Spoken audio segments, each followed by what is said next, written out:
중에 한 친구가 저에게 그 로마서 말씀을 딱 보냈어요. 근데 엄청난 감동이 되었어요. 그 본인 셀방에 올리고 싶은데 아무도 안 올리니까 부끄러워서 저한테 보낸 거예요. 그래서 저는 그게 너무 감동이었어요. 그렇게 한 친구들도 있을 것이고 하지 못했지만 부담감을 가졌던 친구들도 분명히 있었을 거라고 생각해요. 여러분, 우리의 믿음의 발걸음에 고민하고 부담감을 갖는 것부터 시작하니까 오늘도 끝나고 미션을 줄 건데 잘 수행하면서 하나님과 더 가까워지는 우리 모두가 되기를 소망합니다. 오늘 요한복음 두 번째 시간이에요. 하나님께서 이 땅에 사람들을 구원하기 위한 계획을 세우셨고 그 일을 진행하기 시작을 해요. 근데 문제는 아무도 그 신을 알아보지 못했다는 거죠. 내가 만든 땅에 내가 만든 사람들에게 다가오셨는데 사람들이 하나님을 알아보지 못해요.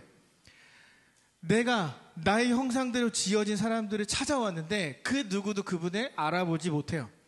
저희 집에 강아지가 2마리 있어요. 제가 이제 일을 마치고 집에 가면 2다리로 뛰어와요. 강아지인데 2다리로 뛰어와요. 진짜로. 서서 깽깽이 껴서 저한테 달려와서 안기려고 엄청 애교를 부려요. 그리고 너무 귀엽잖아요. 막 이렇게 안아준단 말이에요. 그런데 그러다가 제가 새벽이나 이른 아침에 이제 자리에서 일어나서 방에 들어가서 이제 기도하고 문을 열고 나오면 거의 도둑놈을 잡듯이 이빨을 드러내면서 저한테 미친 듯이 막 짖어대요. 가만히 앉아있다가 일어나도 거의 막 도둑놈처럼 저한테 막 짖으면서 달려들거든요. 그때마다 어떤 생각이 드냐면 기분이 너무 나쁜 거예요. 아니 그럴 거면 내가 집에 왔을 때 꼬리 흔들지나 말지. 막 꼬리 흔들다가 갑자기 5분 있다가 으악 하면서 막 짖는 거 너무 싫은 거예요. 너무 보기 싫은 거예요. 그러면서 이런 마음이 들어요. 내가 니들이랑 안 놀아. 니네 안 예뻐할 거야. 오지 마. 안 만져줄 거야. 이렇게 한단 말이에요.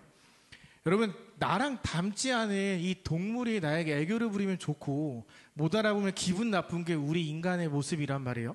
근데 여러분, 하나님은 내 형상대로 지어진 존재를 찾아왔어요. 나를 닮은 존재를 스스로 찾아왔어요. 여러분, 하나님이 그 사람들이 막 박수치면서 맞아줄 걸 기대하셨을까요? 막 하나님이 이 땅에 내려오셨을 때 드디어 오셨군요. 막 사람들이 이렇게 반응할 걸 기대하셨을까요? 아니에요. 하나님은 알고 있었어요. 얘네가 날 알아보지 못할 것도, 나를 죽이려고 할 것도, 나를 십자가에 달아 죽일 것도, 모든 것들을 다 알고 계셨어요. 그럼에도 불구하고 이 땅에 오신 걸. 나를 미워하는 사람들로 내가 죽게 될 것을 알았지만 그런 건 전혀 신경 쓰지 않았어요. 여러분, 그러면 왜 사람들이 그토록 기다렸던 이 메시아 하나님을 알아보지 못했을까요? 왜 그들은 하나님을 몰랐을까요? 그건 이런 이유예요. 그들이 생각했던 하나님의 모습이 있었던 거예요. 하나님께서 내가 생각한 모습대로, 내가 조립해 놓은 모습대로 이 땅에 내려오시기를 바랬던 거예요. 강력한 지도자가 딱 나타나서 누가 봐도 근육질에 전쟁 잘하고 싸움 잘하고 막 카리스마 쩔고 나 따라와 해가지고 막 전쟁하고 그런 메시아를 사람들이 그려왔던 거예요. 왜 사람들이 이런 메시아를 기다렸냐면 성경을 공부하고 알려주던 그 사람들이 잘못된 메시아, 잘못된 하나님에 대한 그림을 그 사람들에게 그려주었던 거예요. 그러니까 사람들이 들으면서 오해하기 시작하는 거예요. 하나님이 이런 분이구나가 아니라 하나님은 이런 분이 되어야 돼. 메시아는 이런 모습으로 와야 돼. 라는 생각들이 그들에게 있었던 거예요. 그런데 하나님이 그 모습과 너무 달랐던 거죠. 이 이스라엘 사람들이 우상을 만들어가기 시작해요. 내가 내 마음대로 만들어낸 하나님의 모습, 혹은 다른 나라를 보면서, 다른 나라의 왕들을 보면서 우리 메시아도 저런 왕이었으면 좋겠다 라는 그런 마음의 우상들을 만들어가기 시작하는 거예요. 그러니까 하나님이 인간의 모습으로 오셔서 아기로 딱 태어나셨는데 마음에 들지 않았던 거예요. 마음에 들 수가 없었던 거죠. 내가 생각한 메시아는 말 구유에서 태어나는 사람이 아니라 왕궁에서 멋있는 사람으로 태어나는 게 사람들의 생각이었거든요. 여러분은 어떻게 하나님을 생각하고 있어요? 여러분은 한 주를 살아가면서 어떤 대상에게 가장 많은 마음과 신경을 쏟고 있어요? 어쩌면 저도 여러분도 내가 만들어낸 하나님을 오해하고 믿고 있을지도 몰라요. 내가 조립해 놓은, 내가 갖고 싶은 하나님의 모습을 만들어 놓고 거기에 하나님을 끼워 놓고 있을지도 몰라요. 그렇기 때문에 우리는 말씀을 읽어야 되는 거예요. 그렇기 때문에 성경을 봐야 되는 거예요. 이해가 되지 않아도 그렇기 때문에 성경을 보면서 이해가 되지 않으면 저를 막 찾아와서 물어보든지 아니면 주위에 있는 목사님을 찾아가서 물어보든지 하면서 말씀을 알아가기 위해서 여러분이 반드시 노력을 해야 되는 거예요. 여러분, 하나님이 이 땅에 왔어요. 근데 아무도 알아보지 못했어요. 그런데 하나님은 고민하지 않았어요. 내가 내려가면 애들이 날 못 알아보겠지? 어떻게 하지? 이런 생각하지 않으셨어요. 나는 너희를 구원하기 위한 이 계획 그대로 할 거야 라는 생각과 함께 이 땅에 오신 거예요. 그래서 오늘 우리가 읽었던 말씀처럼 그 이름을 믿는 사람들은 다 하나님의 자녀가 되는 그런 권세를 주신 거예요. 여러분은 하나님의 이름을 믿나요? 여러분은 내가 나의 입술로 고백함으로 예수가 그리스도가 되었고 내가 하나님의 자녀가 되었다는 사실을 정말로 믿고 있어요? 여러분이 오늘 읽었던 13절을 보면 어떤 사람들이 하나님의 자녀가 될 수 있는지를 이야기해요. 하나님의 자녀가 될 수 있는 조건은 돈이 많은 사람, 혹은 뭔가를 많이 아는 사람, 똑똑한 사람, 착한 일 많이 한 사람, 그런 사람들이 아니에요. 성경은 경건의 모양만 있는, 그러니까 교회에 와서 예배를 드리는 척만 하는, 전혀 예수님을 사랑하지 않으면서 사람들에게 믿음 좋아 보이려고 여러 가지 일들만 하는 사람들이 하나님의 자녀라고 이야기하지 않아요.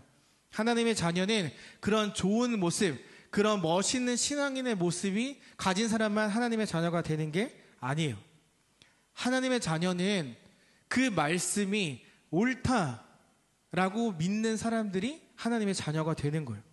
바로 저와 여러분들처럼 이 쉴 수 있는 토요일 아침에 예배 자리 나오고 일어나자고 하면 또 싫으면서도 막 일어나서 찬양하고 앉아서 말씀 듣고 하는 이 말씀이 옳다라고 고백하는 여러분들과 같은 사람들이 하나님의 자녀다라고 성경은 이야기하고 있는 거예요.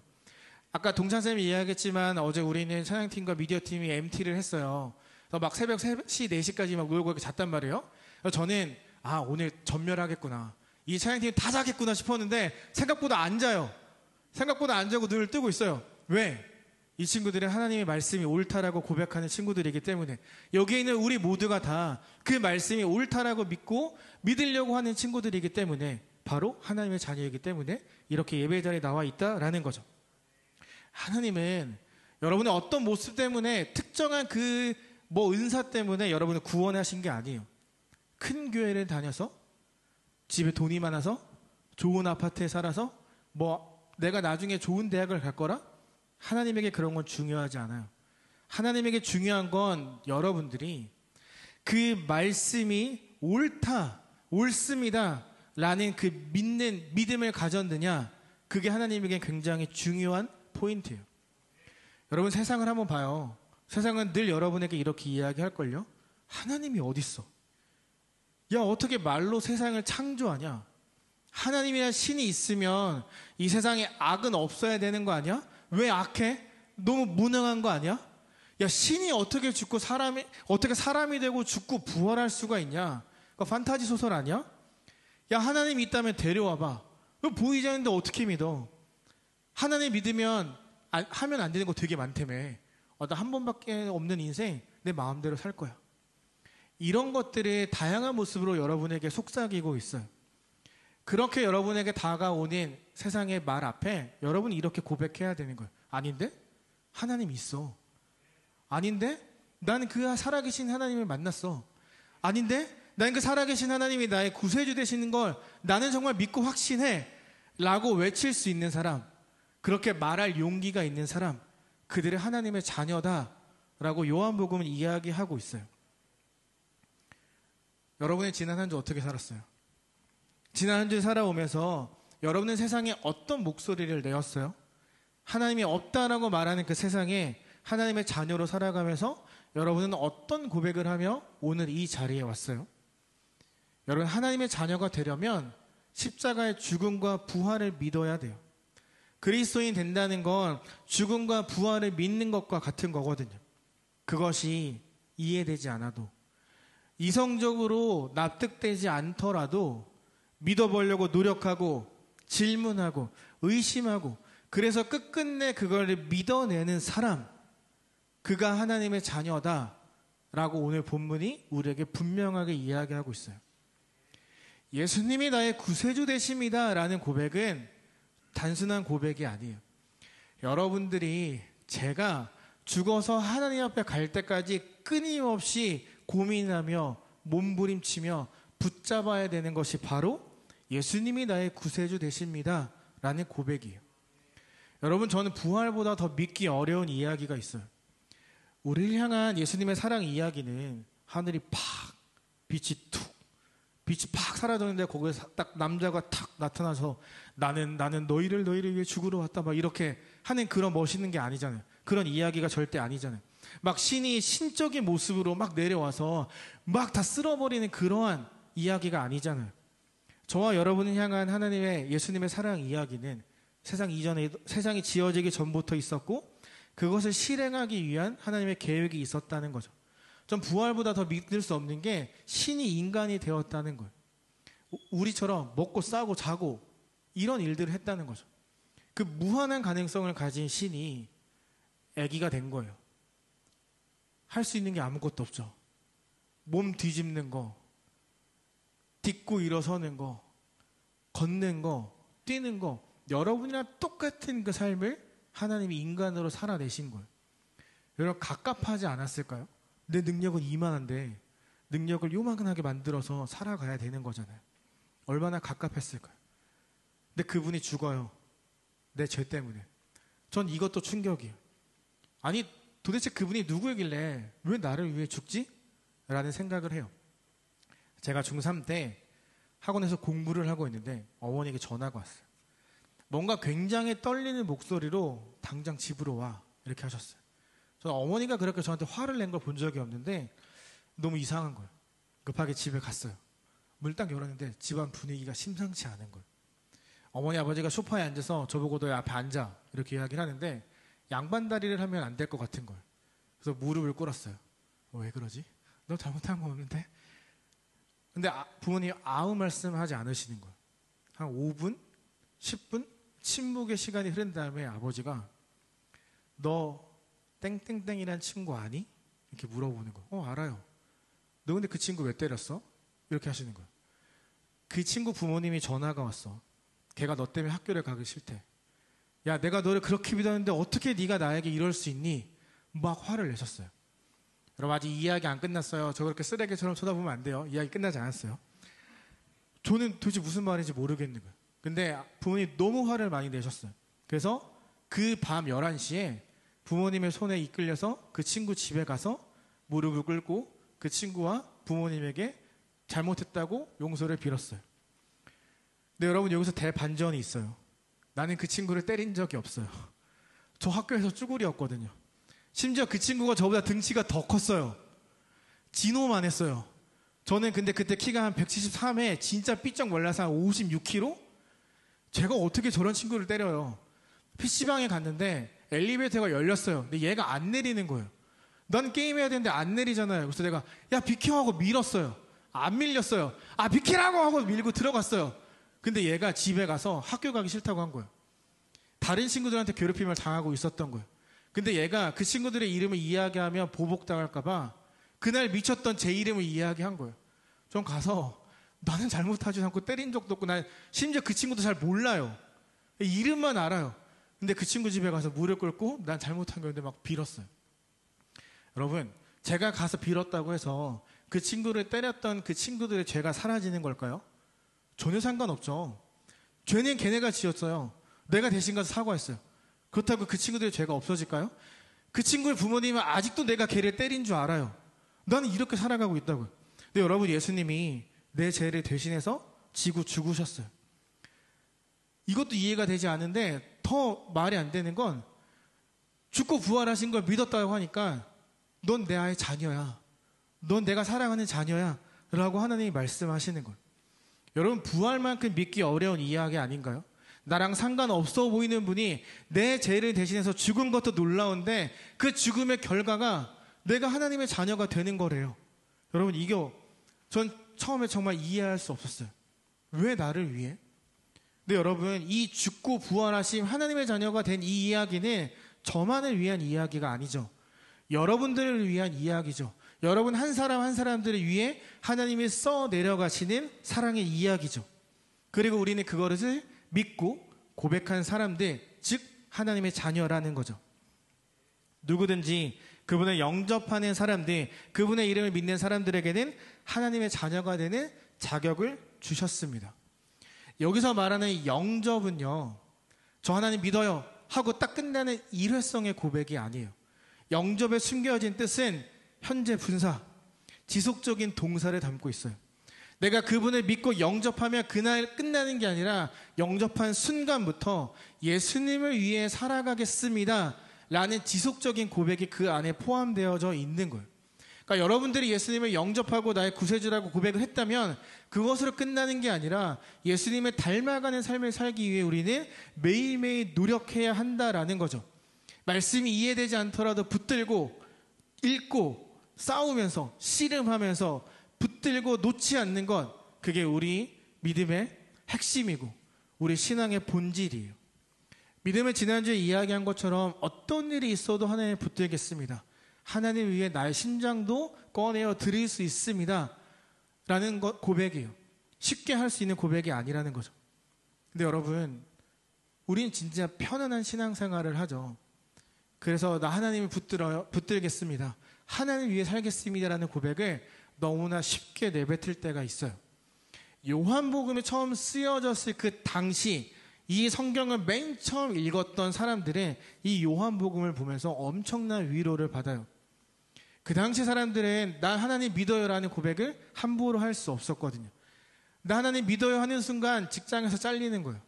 저 하나님 믿어요 하는 순간 내 자녀가 학교에서 따돌림을 당하기 시작하는 거예요. 나 하나님 믿어요라고 말하는 순간 어디에도 내가 살 수 있는 곳이 없어지는 거예요.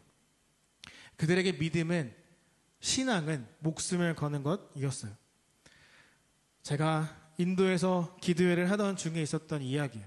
이만한 공간에 딱 반절 나눠서 얇은 판을 대고 이제 이쪽은 이슬람 친구들이 기도를 하고 이쪽은 이제 기독교 우리 개신교 친구들이 기도를 하는 시간을 가졌어요. 여러분, 우리 하나님 예배할 때 어떻게 예배드리죠? 우리는 드럼도 있고 일렉도 있고 베이스도 있고 다 있잖아요. 근데 이제 이슬람 친구들은 정말 아무것도 없이 그냥 기도실이었고 우리는 모든 악기와 마이크가 있었어요. 우리는 원래 하던 대로 막 쳐가면서 막 드럼 뚜둥뚜둥 막 쳐가면서 엄청 크게 찬양을 했단 말이에요. 근데 여기서 기도하던 한 여자애가 있었어요. 여자애가 화가 난 거예요. 기도에 집중하고 싶은데 너무 시끄럽게 떠드는 거예요. 너무 화가 났어요. 그래서 이 친구가 문을 바로 빵 차고 들어왔어요. 근데 우리는 드럼 소리가 둥둥 팍 치니까 얘가 바로 빵 차도 안 들렸어요. 듣고 막 하고 우리 막 기도를 하고 있는데 얘가 씩씩대고 들어왔다가 거기 딱 멈춰 선 거예요. 그러면서 충격을 받아요. 이렇게 생각하는 거예요.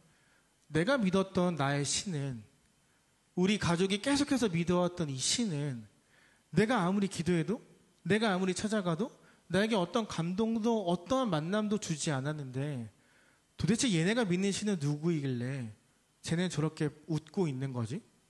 쟤는 왜 울면서 기도하는 거지? 쟤네는 왜 서로 부둥켜 안고 기도해주고 있는 거지? 이런 의문이 생기기 시작을 했어요. 그 친구가 씩씩대고 들어와서 그걸 딱 보고 서서 생각하다가 자기도 모르게 눈물이 터졌어요. 정말 대성통곡을 하기 시작했어요. 여러분, 그게 막 드럼과 막 악기가 막 사운드가 울리는데 그걸 뚫고 나올 만큼 막 엉엉 우는 소리가 들리기 시작을 했어요.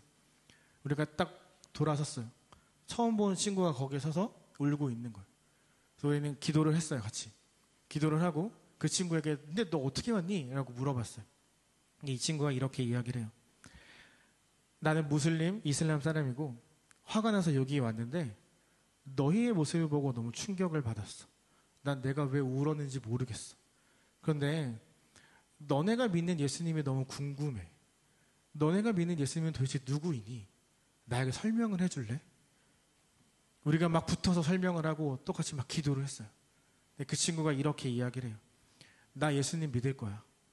그리고 난 오늘 집에 가서 예수님 믿는다라고 나의 가족들에게 이야기할 거야. 말하면 내가 오빠에게 죽을 수도 있지만 나는 나의 믿음을 고백할 거야 라고 했어요. 우린 또 붙들고 기도를 했어요. 그래 그 친구와 헤어졌어요. 그날 이후로 그 친구를 학교에서 볼 수 없었어요. 뭐 죽었는지 살았는지 감금당했는지 알 수 없지만 그날 이후로 그 친구와 연락이 되지 않았어요. 여러분, 믿음은 이런 거예요. 믿음은 머리로 아는 게 아니에요.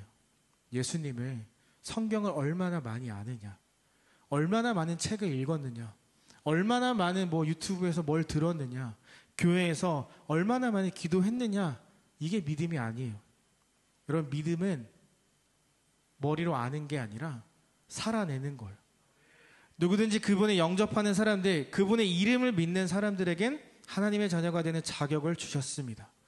그 이름을 믿고 영접, 진짜로 받아들인 사람들은 하나님의 자녀로 살아가기 위해 매일매일 노력하는 거예요.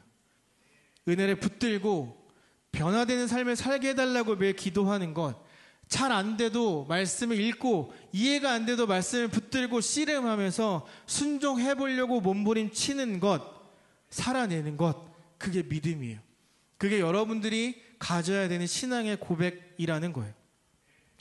우리가 믿는 이 말씀, 예수님이 이 땅에 오셨어요. 인간으로 살아내셨어요.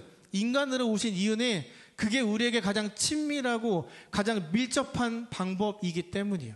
우리의 눈높이로 내려와서 우리의 눈을 볼 수 있는, 그건 인간이 되는 것밖에 없었던 거예요. 여러분, 요한복음 1장을 보면 이렇게 이야기를 해요. 말씀이 사람이 되었다가 아니라 말씀이 육신이 되었다라고 요한은 표현을 해요. 왜냐? 육신을 가진 존재는 스스로 구원에 이를 수 없고 스스로 그 죄를 해결할 수 없기 때문에 말씀 그 자체이신 예수님이, 빛 그 자체이신 예수님이 육신으로 오셔서, 한계를 가진 육신의 몸으로 오셔서 우리의 죄를 용서해 내셨다. 그걸 말하기 위해 말씀이 육신이 되었다라고 요한은 표현을 하는 거예요. 여러분, 말씀이 육신이 되어 이 땅에 와서 우리의 죄를 대신해 죽고 부활하심으로 우리는 언제든지 하나님의 이름을 부를 수 있게 되었어요.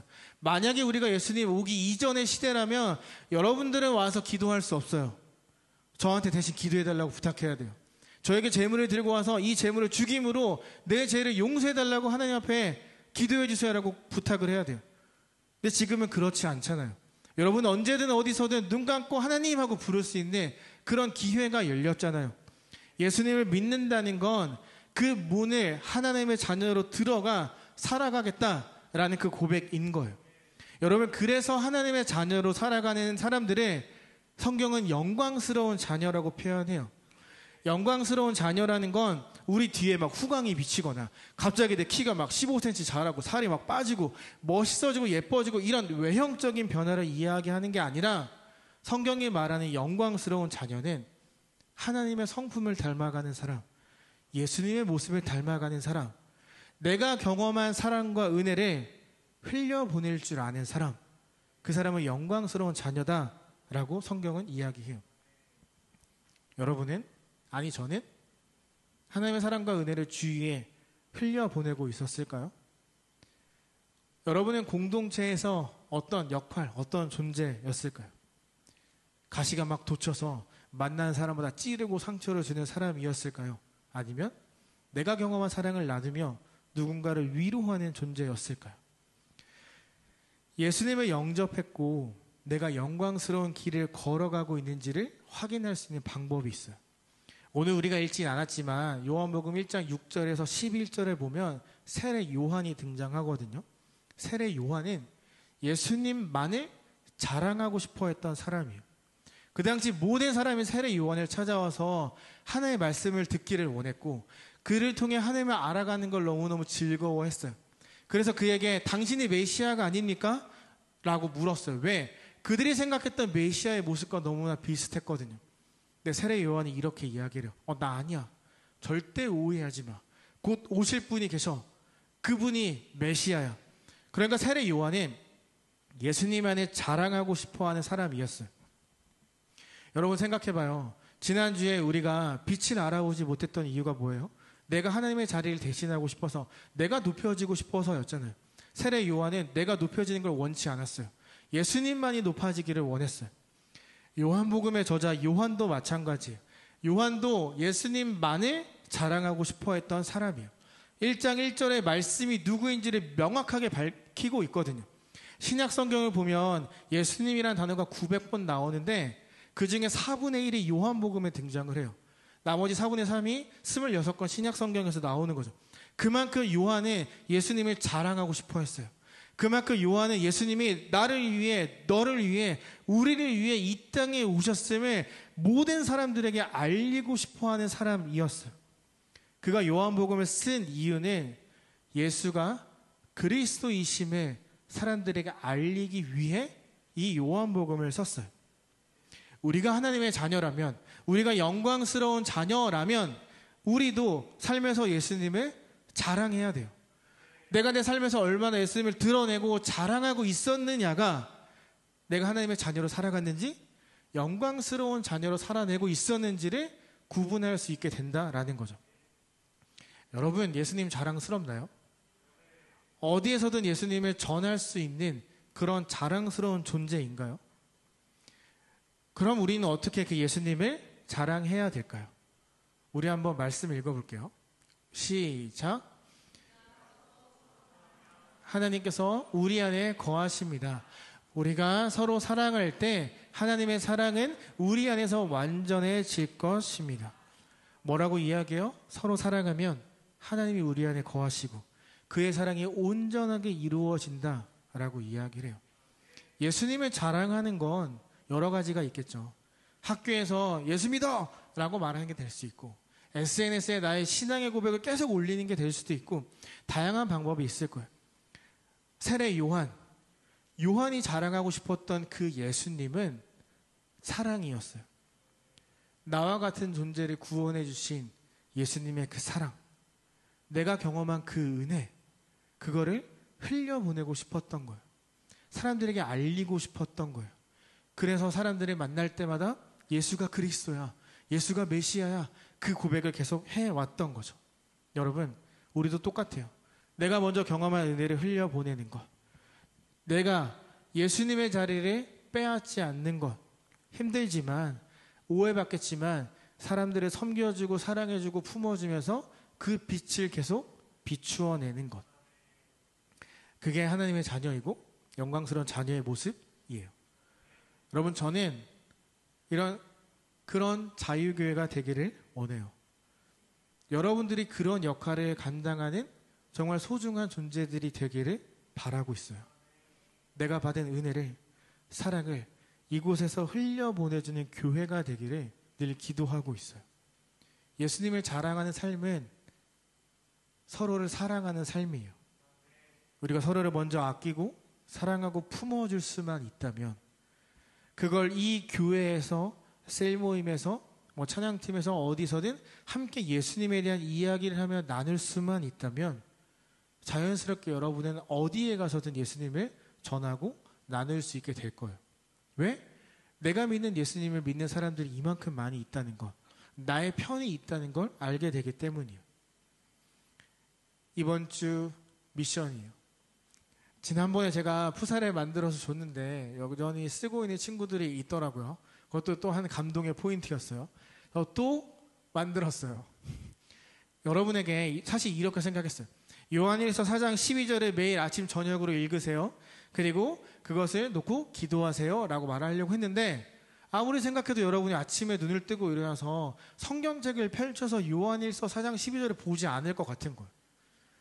아무리 생각해도 여러분이 어플을 눌러서 찾아 들어가지 않을 것 같은 거예요.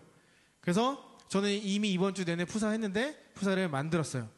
이번에 약간 아이폰용으로 만들어서 그 시계 밑에 이제 말씀이 뜨게 만들었어요. 여러분, 이거를 푸사를 하면 좋고, 어쨌든 보고 계속 이 말씀을 읽는 거예요. 그래서 내가 서로 사랑해야 된다는 걸, 하나님이 자랑하는 삶이 서로 사랑하는 것이구나, 그거를 계속 생각해냈으면 좋겠어요. 그리고 이렇게 기도하는 거예요. 첫 번째, 내가 자유교회를 사랑할 수 있게 해주세요. 우리 셀 친구들을 오늘 하루 하나님 지켜주세요. 모든 자유교회 가족들이 하나님의 사랑을 느끼는 하루가 되게 해주세요.